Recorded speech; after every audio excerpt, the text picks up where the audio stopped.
Today's podcast is brought to you by Audible. Get a free audiobook download and a 30-day free trial at audibletrial.com/eggshow.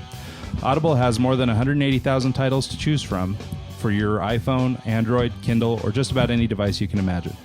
As listeners of the Eggs podcast, you can download a free audiobook today by visiting audibletrial.com/eggshow. Again, that's audibletrial.com/eggshow for your free audiobook. Hey guys, welcome to Eggs. Today we have a really awesome guest. His name is Jeff Jones.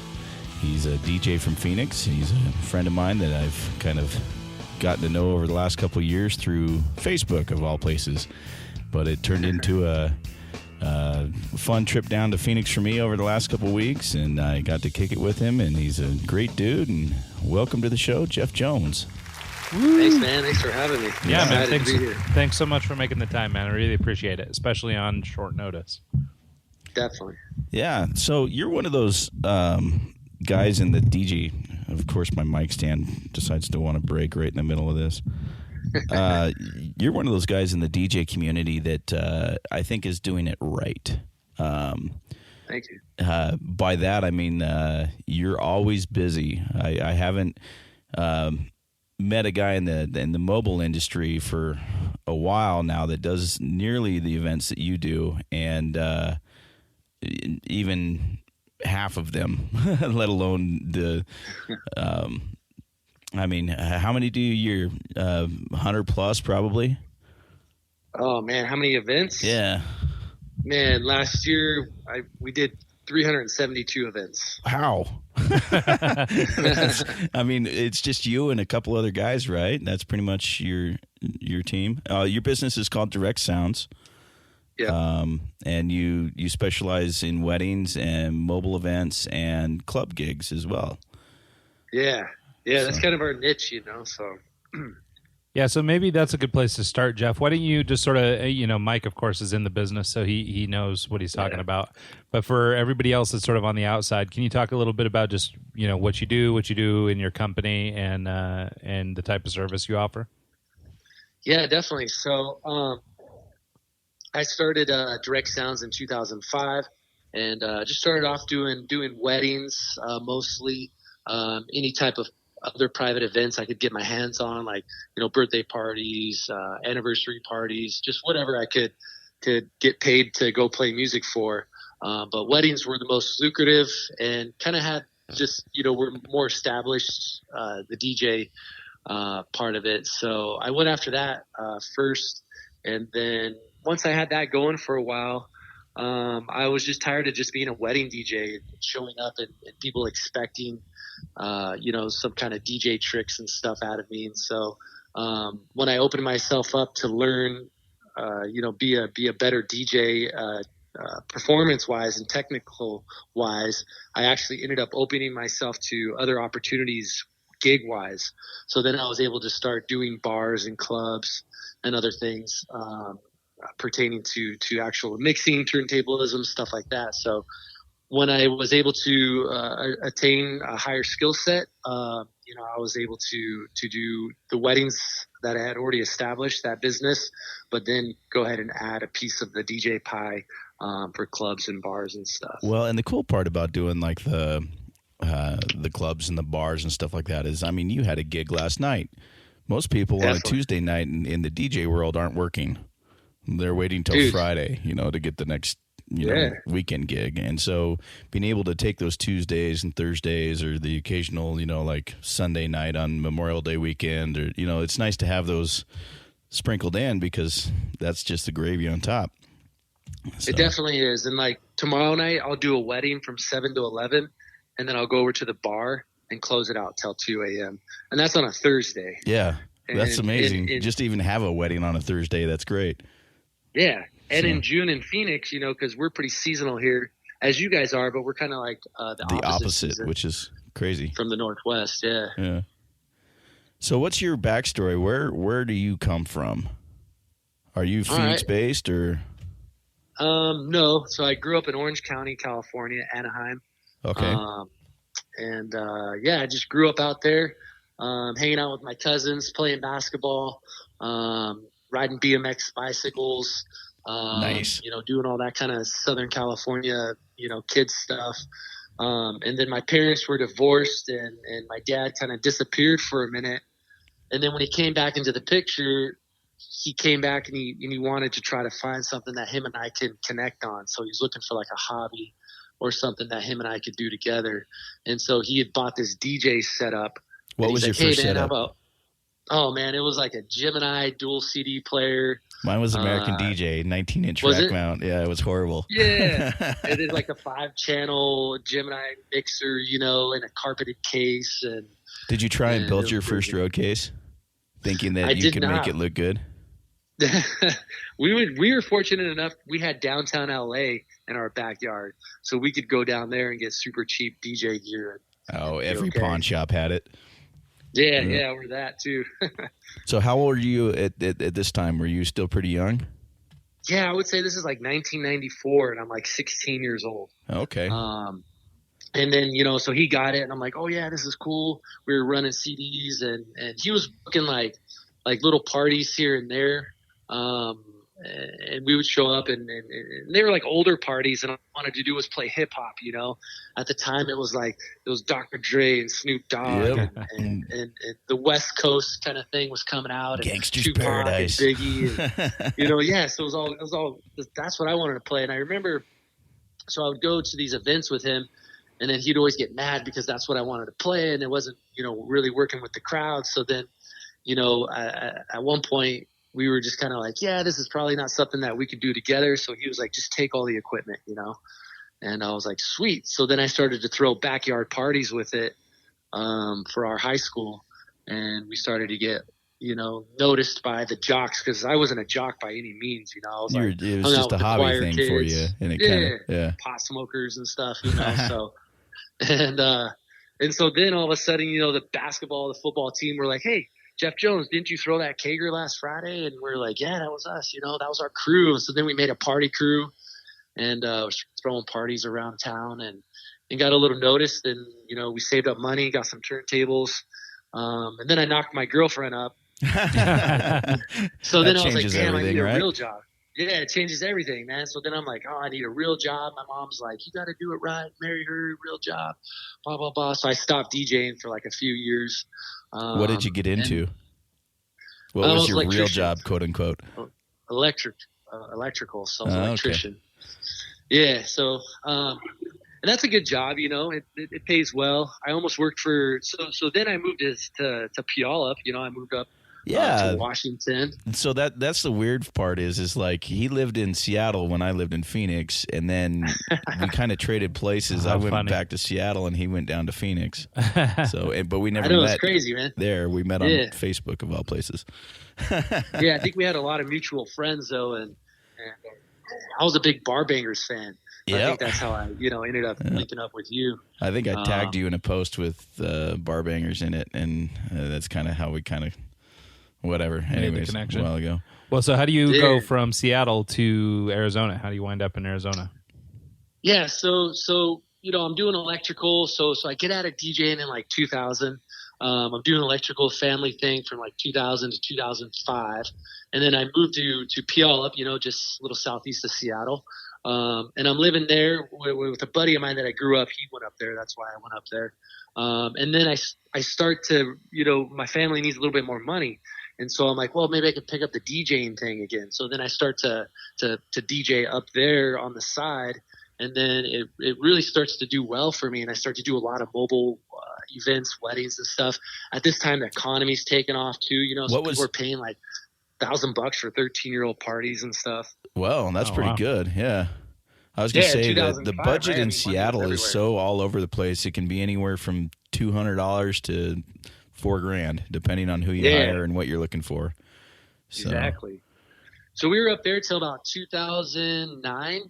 And it just, you know, we missed all of our family, our parents, our siblings. You know, we were only visiting once a year because we had like 3 daughters. So to fly everybody back was like $1,000.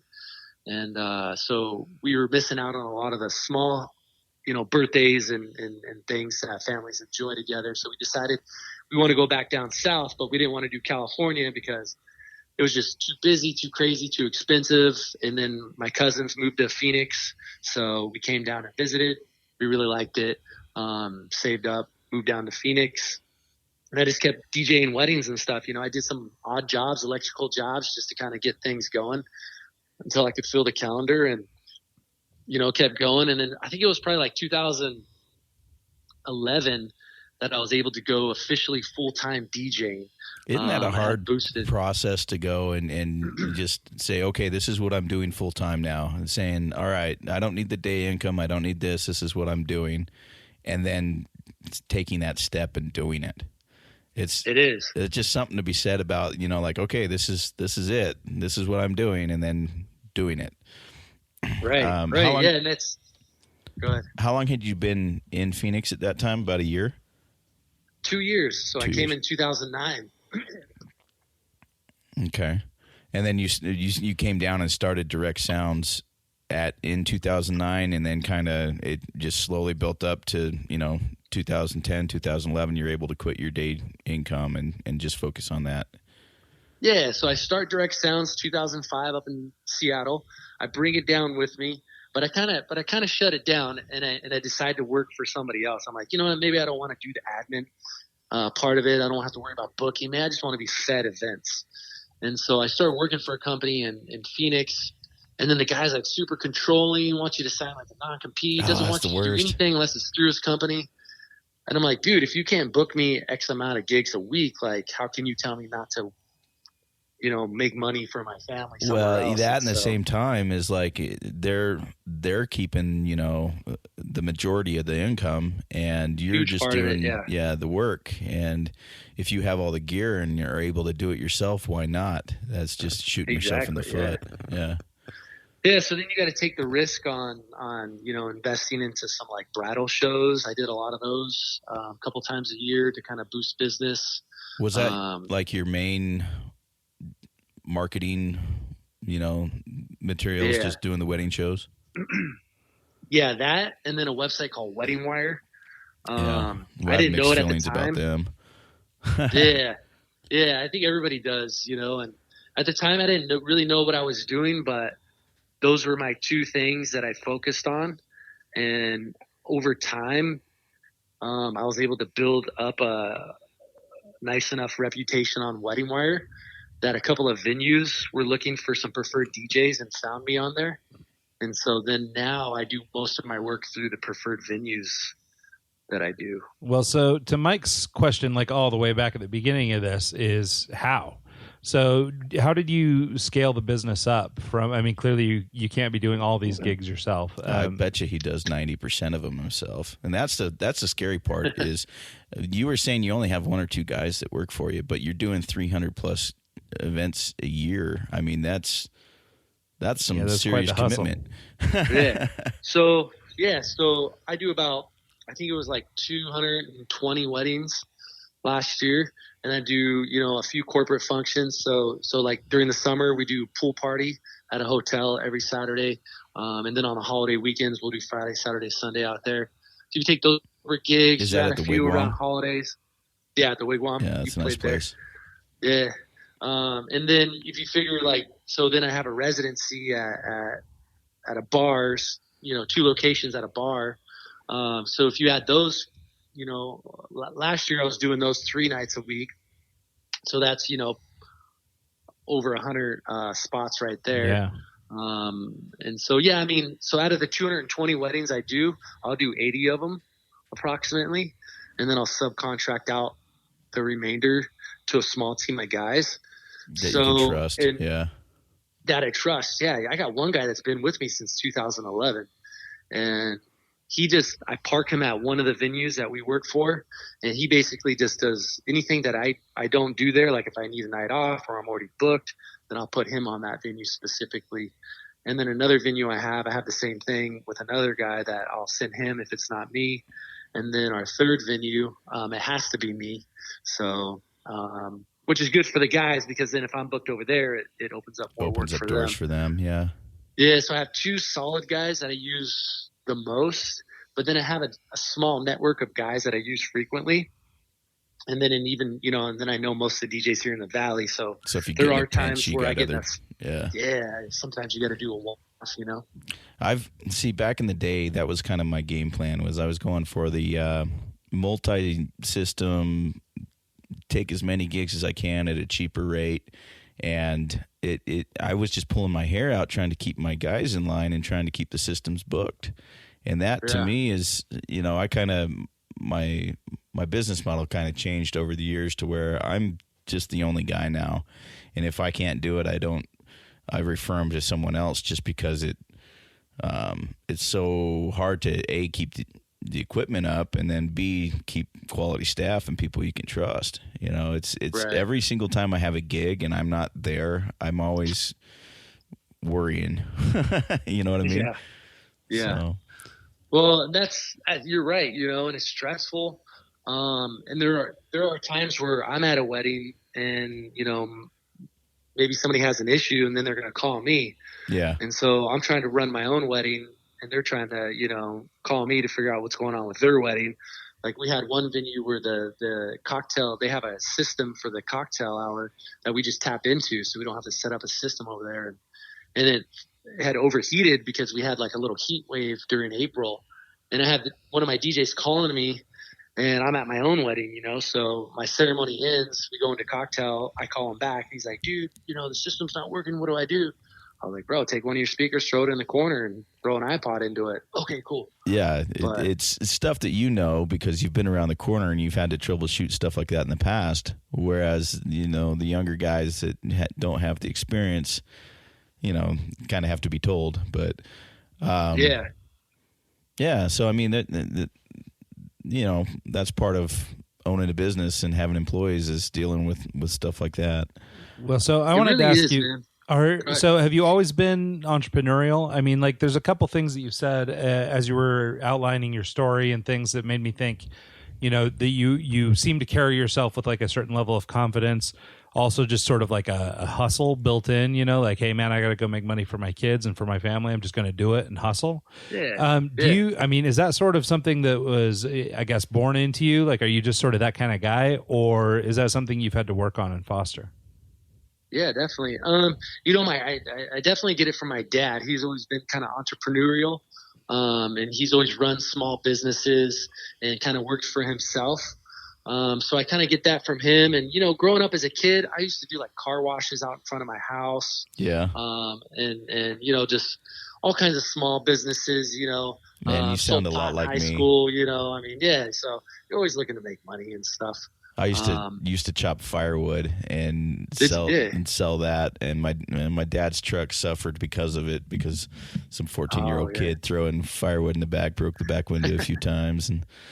But I mean, it's like, I think it's just a trait that's kind of built into people, and that work hard and see the results kind of thing, Another thing I want to talk to you about is, so when, as you put it, you knocked up your girlfriend. Like, for most young guys, I mean, I don't know how young you were when that happened, but I mean, like, for most young guys, it's a pretty pivotal moment or a pretty key decision, whether, fight or flight, whether you stay or bail. Mm-hmm. And I was talking to a guy last night, actually, and so that's why I'm particularly interested in this. And he's basically in the same situation. He's 23. He's knocked up his 27-year-old girlfriend. And she's freaking out. She doesn't know what to do, but now she's trying to lean on him to provide. And he hasn't been able to. I mean, he runs like a private yoga practice, but I mean, it's not big money or anything. Mm-hmm. So I was trying to give him some counsel and stuff and sort of talk to him about how he might grow his business or how he might do some more things. But I wonder, like, when that moment hit you, and all of a sudden you were faced with, okay, well, shit, now I'm a big kid. How did you handle that situation, like overcome and sort of just like keep your head up, I guess, because I think a lot of young people, either faced with this situation or really anything that causes significant change in their life, I think have a hard time either believing in themselves or having the confidence to know that they can do it. So they end up, kind of bummed out or depressed or, unable to really move forward, and they end up sort of sabotaging themselves. But it sounds like, you took that as motivation and you just got fired up and went to work. And so I wonder if you could maybe speak a little bit about that experience and just sort of, I guess, manning up, handling your responsibility, but not giving up on your dreams. Definitely. Yeah. So, when that moment hit me, it was, the game had changed. It was no longer just about me, but it was about my legacy, or, my kids. And so doing whatever it took for them to have the best life possible, for me to provide, whatever benefits they needed, and a nice home, ultimately in a nice area that they can go to school in, and grow up in. And so, I think I was probably scared, at some point, and nervous and worried and stuff. But I've always felt like when you're in a bad situation, and if you worry about it, or if you panic, you actually block your brain from figuring out the solution because you're too busy panicking. Yeah. And so I've always tried to, not think about the problem.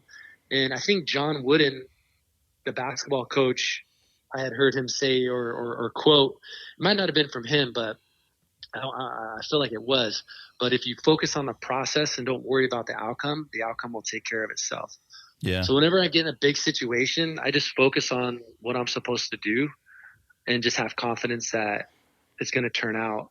Yeah, I think that's like really good advice, especially, for entrepreneurial types or people like you that are basically growing a company, because no doubt you've run into a lot of problems and snags along the way, whether it's staffing or booking or, whatever problem you've run into. So I suppose that sort of, that sort of ethos is like, I guess, something that you live by, probably helps you get through a lot of those problems. Definitely. And especially as time goes on, like some people that you do business with don't always pay on time. Some of the venues, so you could be expecting some money and it doesn't always land. So sometimes you have to front payroll or something like this, and you just have to have confidence that, that stuff's going to come through, and not panic, not worry, or, Yeah, those that can be applied to anything, 30 from the business, schools life, are always fun, huh? Yeah. Yeah. So speaking of schools, so on top of the 200, 300 gigs you have every year, you took on the fun responsibility of teaching a class at a community college and teaching people how to actually DJ. How did that come to light, and did they contact you? Is it something that you just wanted to do and you brought it to the school and said, hey, I've got this idea?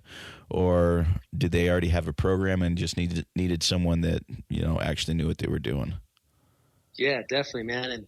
And there's another saying out there that'll play into this part of it, but your network is your net worth. And it's so true. I like that.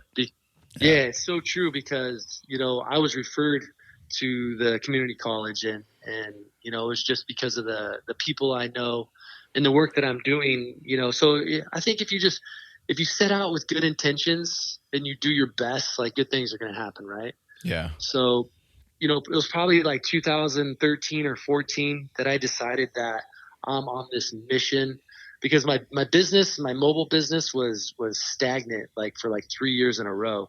So I was only doing like 150 events, 200 events a year. To which most people growing. Is a busy calendar. Still pretty busy. Yeah. So, but I was buying more advertising and I wasn't doing more work. So I was like, man, what's going on? And so I said, you know what? I'm just not going to worry about that. I'm going to focus on becoming a better DJ. So then I would take like MC workshops. So I drove to Vegas and took a workshop with this dude named Mark Farrell. And he, was this on like 2 days of just straight MC working? Super cool guy. Or something like that. Like, isn't there a big convention every year in Vegas that they do for mobile guys? He probably speaks there too. Yeah. Yeah. I recognize the name. I went to that one in like 2008. I haven't been to that one since, but I think he does speak there. But he does some like MC stuff, workshops around the country a few times a year. And so I went out to him, did a workshop, and then I linked up with some turntable people out here, and just kind of hung out and watched them, you know what I mean, and learned, made friends with people that DJ'd the way I wanted to DJ. And so I was on this quest for information and this quest to be the best DJ that Jeff Jones could be. I wasn't trying to be like anybody in particular, but I'm glad that you said that. The best that Jeff Jones can be versus, like I'm trying to be the next, DJ Scene or Z Trip or the big guys. Like I hate it when you go in and you have the guys that'll like compare like, oh well, I do that transition, but I do it live instead of using like a segue or something like that. That right.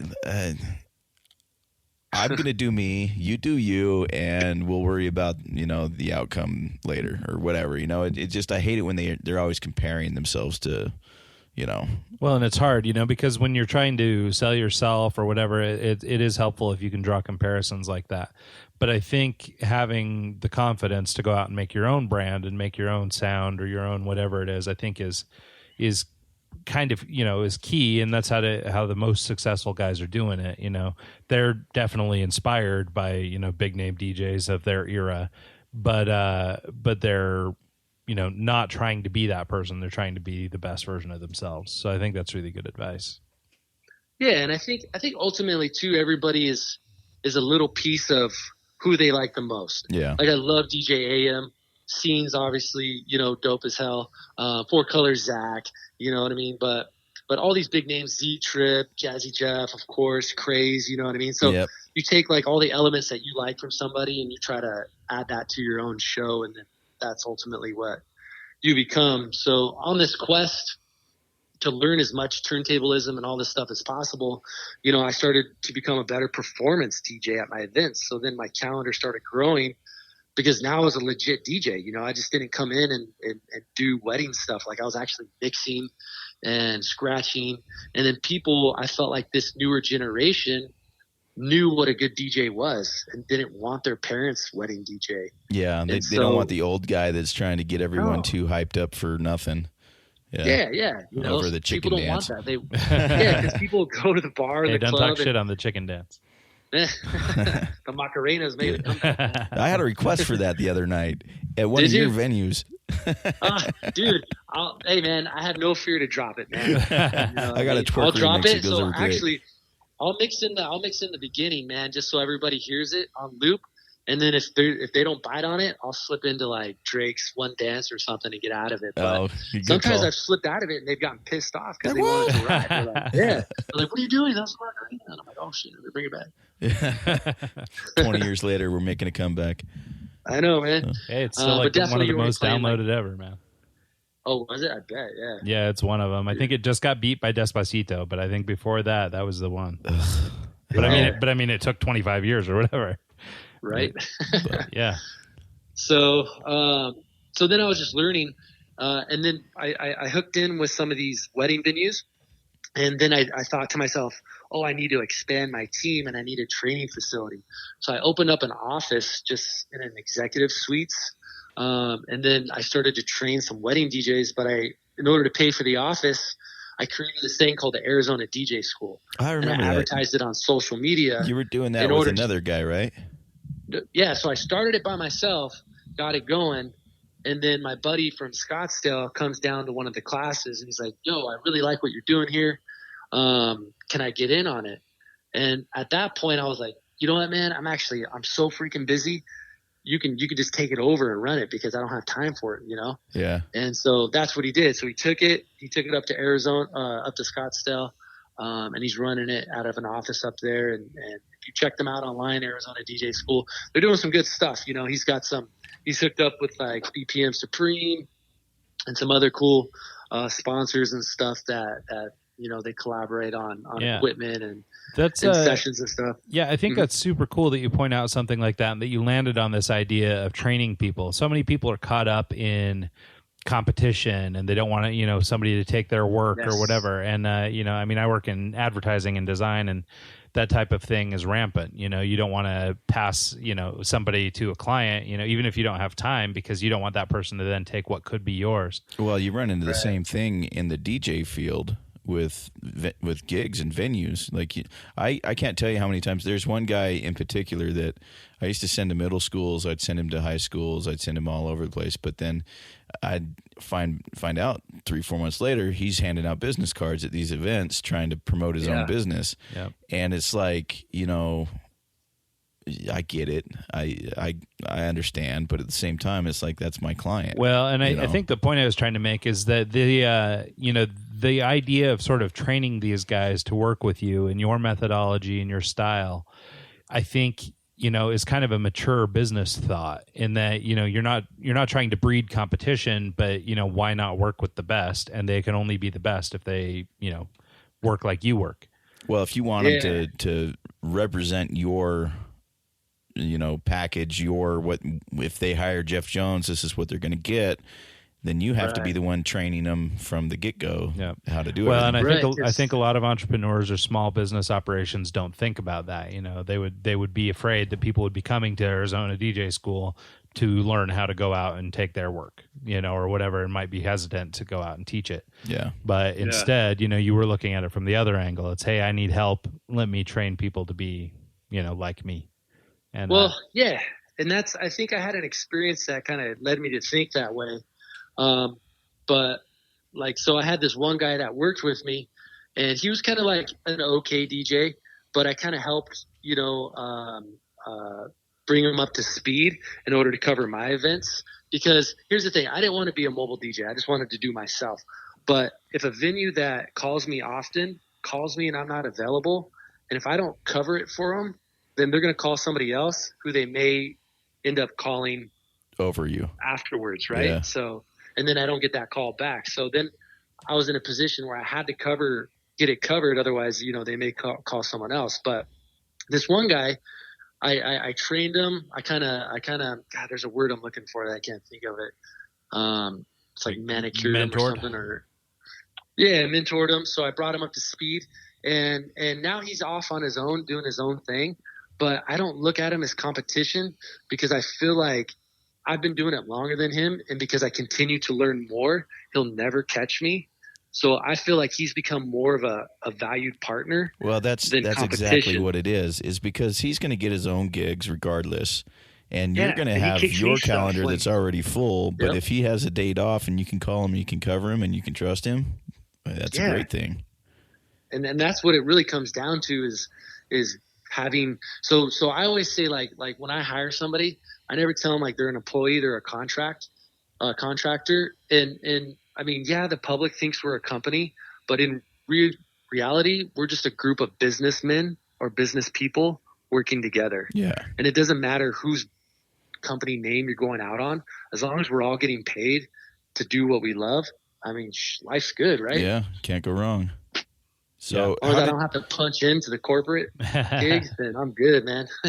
So going back to the college, and the classes there, they contacted you through a referral and then said, hey, we got this class that we need a teacher so somebody knew I ran that Arizona DJ school, and had that experience. And so the college was talking to them, and that was a program they had actually started in 2014. And I took the first semester because I was at that time on that mission to learn as much as possible. And I still am, but I took it because I was like, I got to go see what they're teaching there. And so the guy that taught it, his name was William Reed, and he was a club DJ. I think he did some mobile stuff as well. But they were teaching like super elementary type stuff, which was fine. But it was really getting to know him, and I met a couple other speakers that he brought in. And so I didn't hear anything about it from that first semester that I took in 2014 until they reached out to me and said, hey, Rich Mancini referred us to you and said you have some teaching experience. We need a teacher for our DJ program at the college. Would you be interested in interviewing? Huh. And so I was like, yeah, for sure. I went down there, told them my story. They're like, wow, we think you'd be a great fit. And then, boom, I was hired. Last semester was my first semester, and I'm excited, man, because I love to practice. I know not everybody loves to practice, but I love to practice, and it's a good excuse to go out and practice every week. Yeah, that's a great excuse. How big is your class? Is it just a semester long? Is there a program they can go into? Or is it part of another program? Yeah, so it's a 3-credit course, 3-credit class that goes towards their music business degree. And so this semester we had 9 students enrolled. And I've heard some of the students took it the previous semester, and I think they weren't as enthusiastic about it because they had mentioned that the previous instructor was more of a lecturer kind of type person, where when they come to my class, like, we're setting up equipment, we're putting hands on stuff. I love we're that. Doing stuff. Yeah. We're touching, we're feeling, we're exchanging ideas. And there was some stuff that the students knew that I didn't know, you know what I mean? Like, one student was like, hey, how does this work or something? And I'm like, that's a good question. Yeah, and this other guy's like, hey, you just do this. And I'm like, oh, cool, man. Shoot, we both learned. So they love it, man. One of my favorite things to do if I get someone that I'm teaching or whatever, I give them all the equipment in the cases and say, set it up. And I don't give them any That's input. Huge, right? I don't tell them anything about it. I just say, get it working. And just that, I got to read what's on the back of this panel and figure out what's an input and what's an output and, what goes where. And just that little bit of, hour of figuring it out and then finally getting it to work troubleshoots a lot of stuff for people just because they have to actually think about it. Definitely, man. I had taken a studio recording class at that college several years ago, and the guy like pounded signal flow into our head. That's huge. And it's huge, dude. Huge. Yeah. Well, like if I get to a situation and I don't know what's going on, you know what I mean? You start tracing that signal flow out, boom, you find it. You're back up. Got the start and you got the end. The end's the speaker. Figure out where the problem is, and you just literally track it. You're like, okay, well, I'm getting audio from the computer. It's getting to the mixer, but it's not coming from the mixer and going to whatever. And you just follow it down, and usually you can find the problem. So I try to tell that to them. I give them that information. The same thing as you. I just tell them, hey, the gear's in the closet. Come here, set it up. And, I think one of the coolest parts was the support from the DJ community here in Phoenix that they had for the college class.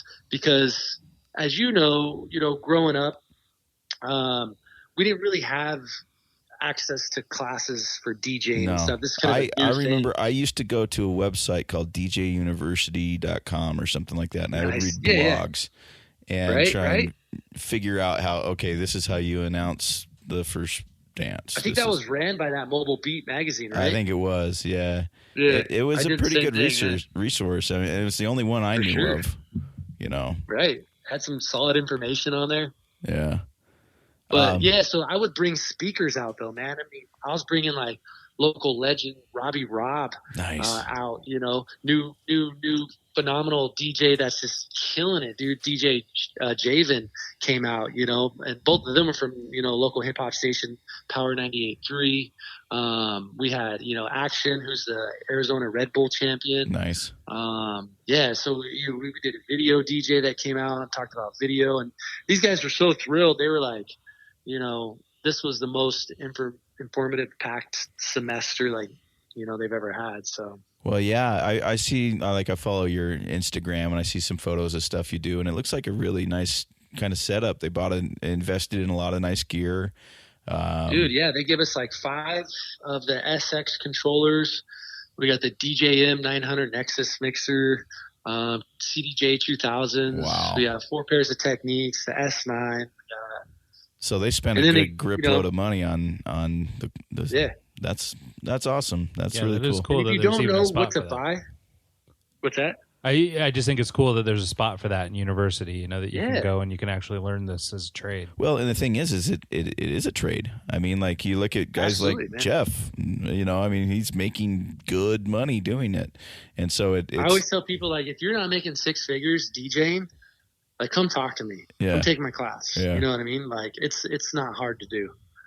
Yeah, that's awesome. Well, and I guess, so to that end, can you give some pointers, not necessarily give away the book that you need to write, but, maybe give up and comers some advice? I mean, like, I can sort of derive from much of this conversation without even knowing you that there's just a lot of hustle in you, a lot of this is just putting your nose to the grindstone and doing hard work. And maybe that's the biggest secret. But I mean, is there anything you can share in terms of business development or developing a personal brand, or maybe each of those is a separate response? Yeah, definitely. Wow. Well, I think over that past semester too, when we had all the speakers that came in, one of the biggest takeaways that I got from that, and that I definitely agree with and would recommend, is making friends with other dope DJs or people that are good in the business, so that way, because people sharpen people, you know what I mean? So if you hang out with somebody like Mike and I hang out, you know what I mean? We sharpen each other, we're talking about different tracks and types of edits and different, maybe transitions and things like that. So then we become better DJs, better music, smiths and stuff like that. So I would say, make as many friends with DJs that you want to be like or look up to as possible. Always do quality, honest, good intended, work. If you put your word out there, DJing is a reputation business. 100%. Yeah, in the biggest aspect. And if you ever doubt that, then you're in trouble. So your word is huge. You know what I mean? If you tell somebody you're going to show up, you better make sure you're on life support if you don't show up somewhere, or, you know what I mean? And just focus on your craft, become better. If you make good relationships, do good work, and just continue to become a better, performer, DJ, music smith, know as much music, because I think Z-Trip said it once, or probably a few times in some interviews, that the music does half the battle for you, half the work for you, Yeah. If you can hit the right song at the right moment, I mean, gosh, well, this is pre-recorded music that someone else put hard work into, and we drop it on the dance floor and get all the credit. Yeah, well, I think a lot of it comes, there's that quote, the separations into preparation. In this industry specifically, the behind-the-scenes work that we do that no one sees is what sets you apart from everyone else. Whether it's making a custom edit, whether it's taking the hour to tag your music and have your smart crates built up, and have like that ability just to be able to walk into any venue and see, okay, I've got this group in front of me, and being ready to rock for that group versus anything else. If you're like a one-track pony and house music and that's it, you're limiting yourself. But if you can go and rock a wedding, there's a difference between a guy that can format correctly and rock a wedding with no mixing ability, and someone who can go in and rock a wedding with formatting and the mixing ability. You can do anything. You can walk into any club anywhere and do a decent job, which is it's not easy to do. So it's not, man. And a lot of times people ask me, like, what's the one thing they should be doing, as a DJ? I always say, hey, your music, an organized music library is probably the first thing you can do. Like, if you are just getting into it, like having an organized music library, like Mike said, to where you get in a situation and you need to drop into a crate that's been built for a certain genre or a certain decade or something like that. But being prepared, thinking ahead and being ready for it. Yeah, it makes all the difference in the world. I was going to say something, but I kind of lost my train of thought. So like one of the thing that happens a lot in the industry is, like, you get the new up and coming DJ that has a friend with a lot of music, and they just go and they clone a hard drive, and now all of a sudden they're a DJ. What they don't realize is they now have 50,000 songs where half of them are horrible audio quality. None of them are tagged correctly. You have 4 or 5 different copies of the same song. You've got all this stuff to sift through and sort through. It's almost easier to start with like a legit record pool, the Bar Bangers, the DMS, those record pools, and download what you would use versus starting with all the crap and sifting through them. I've found that that's so much easier to just start from scratch if you ever lose your library or get in that position, because it's better to have a computer full of bangers, tracks that just go off every single time, versus sifting through 20,000 tracks that are garbage and trying to filter them out on the fly in the middle of a show. So, right. Yeah, I don't know how I got off on that, but I was thinking about it while you were talking. Well, dude, I totally agree, man. A friend of mine turned me on to Bar Bangers, and when I got onto that several years ago, it elevated my mixing and the quality of my sets. Oh, there's not Vic, totally elevated. Vic, the guy that runs that. Right. I used to follow him around from Strictly Hits to Crooklyn Clan to anywhere he was on a record pool. I was following him as the guy making the edit, because all his edits were dope. They were great. Super clean. Yeah, just good stuff. Yeah, and now he's the curator of the record pool. He's the guy that kind of chooses what's going to be in there, and so everything in there is good because he has to approve it, which is great. Yeah. So and he does a great job, man. And that is my first place I'll look for something. And I used to do a couple of other ones, but I've just kind of dropped down to Bar Bangers only. I've done Club Killers, got some good stuff. DJ City's got good stuff. DMS is cool. They got the New Headliners one. Yeah. Or at least it's new to me. I just found out about it. But and all those ones are cool, but for what I do, because I kind of swing back and forth from weddings to, and I do like neighborhood bars now. I'm not really like the crazy club scene. So the other stuff just seems to be over remixed for what I need, Yeah, too hard, for just a bar gig or a wedding. It just doesn't work. But exactly. Yeah, no, it's a great service. I'd highly recommend it to any DJ. That's for sure. I definitely do. I just turned one of my students onto it, and he finally signed up, and he's like, "Bro, I've been downloading stuff like all night." I'm like, that's how it works, man. Yeah. You go and they're so excited too, because we've heard it forever, but oh my God, have you heard this edit? And you're like, yep, I've got that one. Yeah. Yeah. I think that, and then that's how I got your information. You know what I mean? So I saw that you were one of the editors on there, and then as any DJ out there, I always recommend like reaching out to anybody on follow somebody on Instagram, connect with them on Facebook. If you guys are kind of into the same things, then maybe you can strike up a conversation. And then, you and I were fortunate enough to be able to do that. And then, saw that you come down here in our part of town. And so, we're able to kind of get you some work. And then, dude, that's great for me. And thank you for that, by the way. It's nice to be able to go and visit the family and get work while I'm there. So, dude, and I kept getting good, feedback from you, man. Everybody's like, "Oh man, that dude you had cover, he's super dope, man. He totally gets into it, and we love it, man." So then your energy, because I'm one of them poker face dudes. Like I stand up there, that's because I'm like super concentrating and I get that way too, like Serato face or whatever, just staring at your screen. But I love playing with other, like the other night, Saturday when I was there with you at Mesa. It was fun for me because it was like we could tag off and on, and I felt bad. I went back and looked at the play history of what I played that night, and I'm like, man, there was like an hour straight where I just took over, and I felt bad. Well, no, that was totally cool, because I think at that point too, I think I walked up and I was like, dude, are you cool to keep going? And then my girl at that point had hit her buzz full force, and so she was like dancing all over me, and I was like, shit, man, Mike's holding it down. I don't know. Well, good. I'm just gonna kick it. I felt bad there for a second. I'm like, man, I just took over his night, and I didn't even intend to. I was planning on leaving at like 10:30, just Ubering home, and you're like, no, man, I'll give you a ride. I'm like, oh, this will be a long night. I talked you into staying, man. Yeah. So.